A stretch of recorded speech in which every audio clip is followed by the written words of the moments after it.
Hello everyone, Radhe Radhe. कैसे हो आप लोग? उम्मीद करती हूँ कि बहुत अच्छे होंगे, स्वस्थ होंगे, मस्त होंगे। Welcome back to my channel Aashi Rashi vlogs में हूं रुचि। तो कल वाला व्लॉग जहाँ सेंड किया था उसके बाद का है ये। बाबू को ना मैं स्कूल छोड़ के आ गई थी और बस चाय पी, उसके बाद मैं लग गई कि मैं इसे ही समेट देती हूँ सबसे पहले। बाकी के जो काम है वो तो होते ही रहेंगे। तो इसमें से बच्चों के कपड़े तो मैंने पहले ही अलग कर दिए थे, जबकि रूम मुझे शिफ्ट करने का चल रहा था ना। तो उसी टाइम पे जब मैंने पैकिंग करी थी तो बच्चों के जो कपड़े नहीं पहनने वाले हैं तो वो तो मैंने हटा दिए थे। पर कुछ मेरे ऐसे कपड़े हैं जैसे सूट्स वगैरह हो ना, जो कि अब मुझे नहीं आते हैं या फिर थोड़े से वैसे हो गए हैं, तो अभी मैंने वो भी हटा दिया। जो यूज़ की चीज़ें हैं बस मैं वही रखूँगी। और सफाई का मतलब ही यही है कि जो यूज़ की चीज़ें ना हो उन्हें हटा दे। और वैसे कई बार होता है ना मन में कि कई चीज़ें हम यही सोच के रख लेते हैं कि चलो कभी ना कभी तो काम आएगी, कभी ना कभी तो काम आएगी, और फिर वो ऐसे ही सालों साल रखी रह जाती है। तो मैंने हटा दी है। और इनकी भी पैकिंग करनी है, जैसे कुर्ते वगैरह है तो यहीं पे है। तो एक तो ये वाला कुर्ता है तो इन्होंने बोला ये वाला नहीं ले जाना है, बाकी जो दो और है तो वो रखने हैं। तो इसमें सारे ही मैं, ये जो ऑर्गेनाइजेशन बैग होता है ना, तो मैं इसी में ही करके रखती हूँ। जैसे बच्चों का हो गया एक अलग, फिर मेरे हो गए, इनका हो गया, और फिर बेडशीट वगैरह, तो सारी ही चीज़ें मैं ऐसे ही करके रखती हूँ।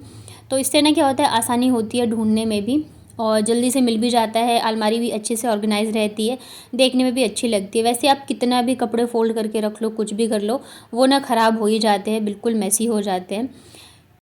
तो इसीलिए फिर मैं ये ऑर्गेनाइजेशन बैग ही यूज़ करती हूँ। ये वाइट वाला जो है ना, ये तो मैंने पहले ही मंगवाए थे। ये जो ब्लू वाला है ये मैंने अभी कुछ दिन पहले मंगवाया है, क्योंकि इसमें से 2-3 मैं यूज़ में लूँगी। बाकी जो बचेंगे ना, मतलब कि 6 का सेट होता है, तो वो फिर मैं वहाँ लेके जाऊँगी कानपुर, क्योंकि वहाँ पे भी जो मेरी अलमारी है ना, तो उसमें भी सेम यही दिक्कत है। साड़ी वगैरह जो है बहुत ज़्यादा मतलब मैसी होके रखी हुई है।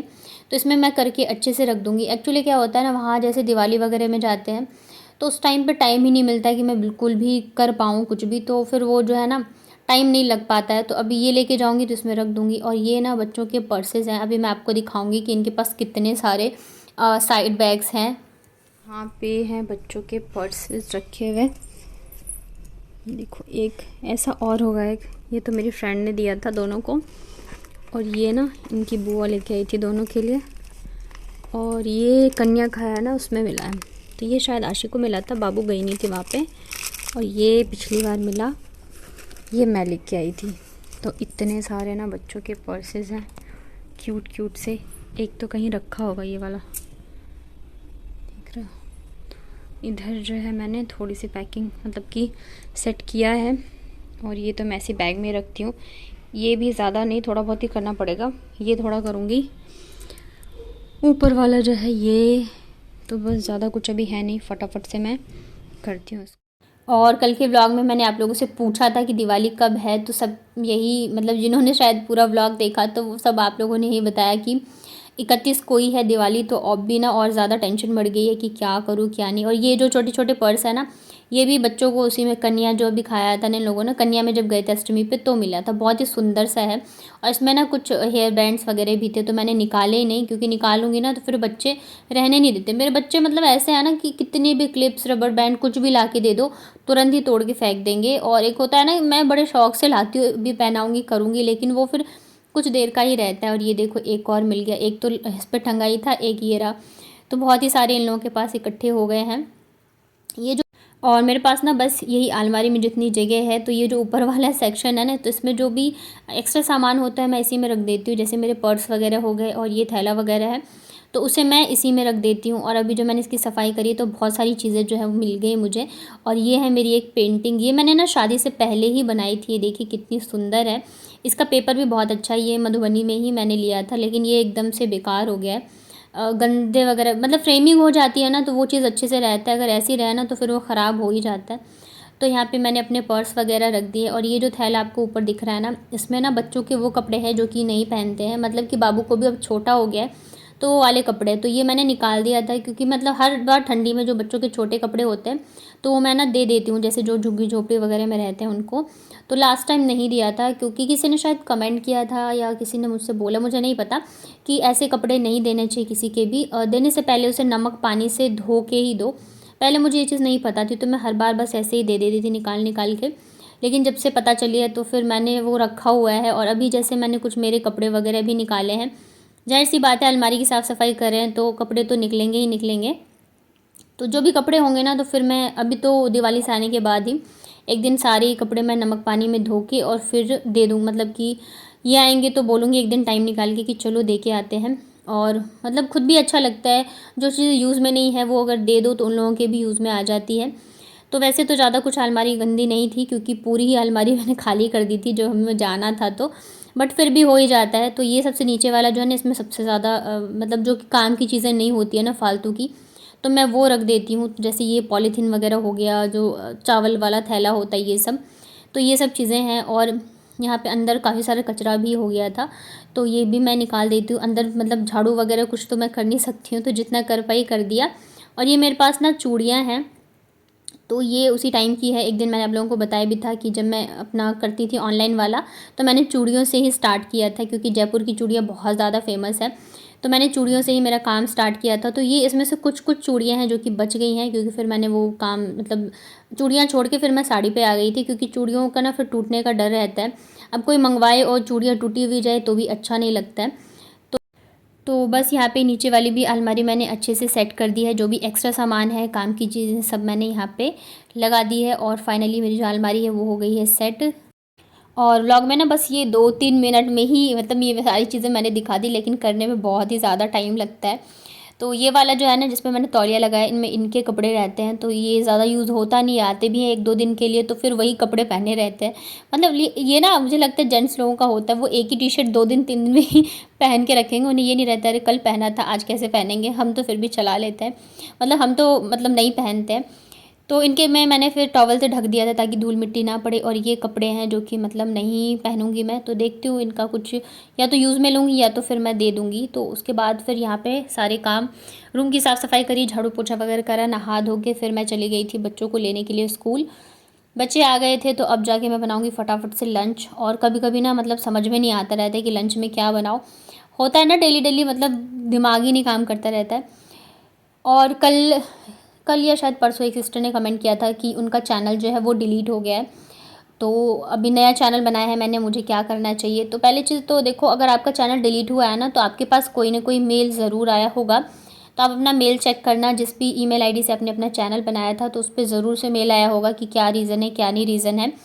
तो अभी अगर वो चैनल डिलीट हो गया है तो आप एक बार तो चेक कर लो, और फिर जो नया चैनल बनाया है उस पर आप वो गलती नहीं दोहराना। कई बार होता है, आप या तो जो यूट्यूब का गाइडलाइन होता है ना, कम्युनिटी गाइडलाइन, उसे अच्छे से पढ़ लो, क्योंकि जब हम उसके अगेंस्ट कुछ करते हैं ना, तभी जाके वो हमें मतलब हमारा चैनल डिलीट करता है या कुछ भी करता है। और चैनल ना ऐसे अचानक से डिलीट नहीं होता है, आपके पास मेल आएगा, 2 या 3 वार्निंग मेल आता है, उसके बाद जाके डिलीट होता है। तो आप एक बार चेक कर लेना। और अगर आपने नया चैनल बनाया है तो आप रेगुलर होकर काम करिए, अच्छे से काम करिए, तो आपका ये चैनल भी ग्रो हो जाएगा। यूट्यूब पे काम मतलब अगर आप कर रहे हो ना, तो सिंपल सी चीज़ है कि आपका गैप नहीं होना चाहिए, खास करके ज़्यादा दिन का गैप नहीं लो। तो आज मैं बना रही हूँ ना, ये हमारे बिहार की रेसिपी है, इसको कौच बोलते हैं हमारे यहाँ पे। तो ये प्याज, एक्चुअली प्याज का बनता है। तो बेसन में जैसे हम पकौड़े के लिए बैटर बनाते हैं ना, सेम वैसे ही बना के उसमें बारीक बारीक प्याज काट के मैंने दे दिया था। तो पकौड़े में ये होता है हम उसको डीप फ्राई करते हैं, यहाँ पे मैंने तवे पे इसे अच्छे से सेक लिया था। और यहाँ पे मैं ना सब्जी की तैयारी कर रही हूँ।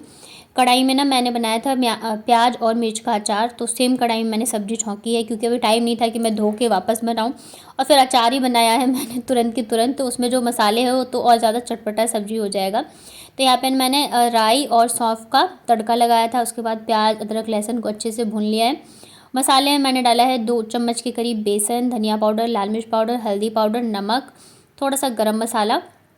तो सारी चीज़ें जब अच्छे से फ्राई हो गई थी ना, तो यहाँ पे थोड़ा सा पानी डाल के मैं इसको अभी और भी अच्छे से फ्राई करूँगी। दूसरी साइड तवे पे जो बन रहा है ना, हाँ इसको चटका और कौच शायद दोनों ही बोलते हैं, चटका भी बोलते हैं इस वाली सब्जी को। आप लोग अगर इसे बनाते हो तो आपके यहाँ पे इसको क्या नाम से बोलते हैं मुझे बताना कमेंट में।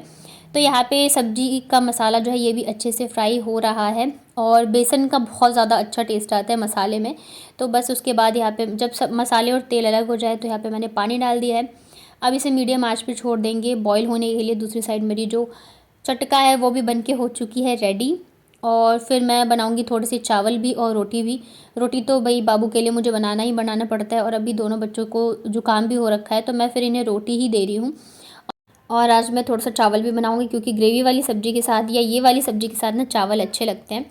तो सब्ज़ी जब ग्रेवी जब अच्छे से बॉईल हो गई तो ये जो चटका बना के मैंने रखा था इसे डाल दिया है और अब इसे हम 5 से 7 मिनट के लिए अच्छे से बॉईल कर लेंगे ताकि अच्छे से मसाले जो इसके अंदर घुल जाए। और ये रही मेरी लंच की थाली, चावल, रोटी, साथ में ये चटका है, आलू की भुजिया है, बच्चों को लंच में दिया था ना आलू प्याज की भुजिया, और साथ में है प्याज और मिर्च का अचार। तो आज हमारी लंच थाली में यही है। ये प्याज और मिर्च का अचार मुझे इतना ज़्यादा टेस्टी लगता है ना, और बनाओ तो 2-3 दिन आराम से चल जाता है। वैसे तो आप ज़्यादा दिन भी रख सकते हो, पर मैं बनाती हूँ ना तो आशी को भी अच्छा लगता है, तो इस वजह से वो ज़्यादा दिन टिकता नहीं है। तो आशी भी खाती है, जबकि तीखा होता है, चटपटा होता है, बाबू उतना नहीं खाती है। तो खाना वगैरह खाने के बाद फिर ये है शाम के टाइम का, अभी पानी आ रहा है तो बर्तन वगैरह धोए मैंने, पहले तो पानी भरा और उसके बाद जाके फिर मैं कर रही हूँ गैस को क्लीन। ज़्यादातर मैं शाम के टाइम और रात के टाइम ही करती हूँ, क्योंकि दिन में लंच बनाने के बाद ना फिर बच्चे जो है ना हल्ला गुल्ला मचाते रहते हैं, तो फिर इतना टाइम नहीं होता है कि मैं तब जाके गैस को क्लीन करूँ। और कभी अगर ऐसे होता है तो मैं कर लेती हूँ, तो मतलब जब जो टाइम लगता है मैं उस हिसाब से काम करती हूँ, क्योंकि बच्चों के साथ जब काम करते हो तो फिर उन्हीं के हिसाब से करना पड़ता है। और ये देखो बहुत इजीली ना गैस क्लीन हो जाता है, एकदम नए के जैसे चमक जाता है। बर्तन धोए थे तो ऊपर सारे ग्लास कटोरी वगैरह लगा रखे हैं ना अभी मैंने, तो वो भी देखने में अच्छा लग रहा है। उसके बाद फिर मैं डायरेक्ट मिल रही हूँ रात को, तो हम लोग डिनर वगैरह कर चुके हैं और अब बस सोने की तैयारी करेंगे। तो साथ ही साथ मैं सुबह की तैयारी करी हूँ, सब कुछ यहाँ पे क्लीन कर दिया मैंने गैस वगैरह। और सुबह मैं बनाऊँगी चने की सब्ज़ी, तो मैंने इसे भीगने के लिए डाल दिया है ताकि ये जब तक लंच बनाऊँ तो अच्छे से फूल जाएगा। तो मैंने बताया था ना आप लोगों को कि बच्चों को ज़ुकाम हो गया है, तो मैंने इन लोगों के मतलब दवाई जो दे रही थी वो तो मैं दे रही थी, साथ में मैं जो घरेलू उपचार होते हैं ना तो वो भी मैं कर रही थी। ये मेरी ना एक फ्रेंड ने बताया था, उसकी भी छोटी छोटी बेटियाँ हैं, कि घी, अदरक और कपूर को गर्म करके बच्चों की मालिश करो, जिससे जो कफ़ वगैरह होता है ना वो निकल जाता है और खांसी में बहुत आराम मिलता है। तो मैं वही 2-3 दिन से कर रही थी, अभी थोड़ा सा बच गया है तो मैंने सोचा गर्म करके दोनों को कर देती हूँ। वैसे तो अभी पहले से काफ़ी ज़्यादा आराम है, मतलब कम हो गई है खांसी। तो बस यहाँ पे दोनों की मालिश कर देती हूँ, उसके बाद जाके फिर मैं दोनों को सुलाऊंगी। और मतलब बाबू को सुलाओ उसके बाद फिर आशी को सुलाओ, मतलब ऐसे होता है ना बच्चे खुद सो जाए, तो वो नहीं है। आशी भी अब मतलब पहले इतनी नहीं करती थी बदमाशी या कुछ भी, अब करने लग गई है कि मतलब उसे सुलाने के बाद अब मुझे सुलाओ तभी मैं सोऊंगी, तो मुझे सोते सोते बहुत लेट हो जाता है। तो यहाँ पे दोनों की मालिश कर दी है। और मतलब ऐसे रहता है ना कि अगर मैंने बाबू की पीठ में लगाई थी और आशी को मैं भूल गई थी, तो मतलब ऐसा रहता है एकदम सेम ही करो, मतलब जो भी चीज़ें हो ना, चाहे वो खाने पीने की हो, पहनने की हो या कुछ भी, तो वो सेम होनी चाहिए। अगर ज़रा सी भी ऐसी हो गई ना, अगर मैं तो रोना धोना शुरू हो जाता है इन लोगों का। तो बस अभी मैं मालिश करूँगी और इन लोगों को सुलाऊंगी। कैसा लगा आज का व्लॉग बताइएगा मुझे कमेंट में। वीडियो पसंद आया तो वीडियो को लाइक करिएगा, नए हैं चैनल पे तो चैनल को कर लीजिएगा सब्सक्राइब। मिलती हूँ फिर कल के व्लॉग में, तब तक अपना ध्यान रखिए, स्वस्थ रहिए और मस्त रहिए।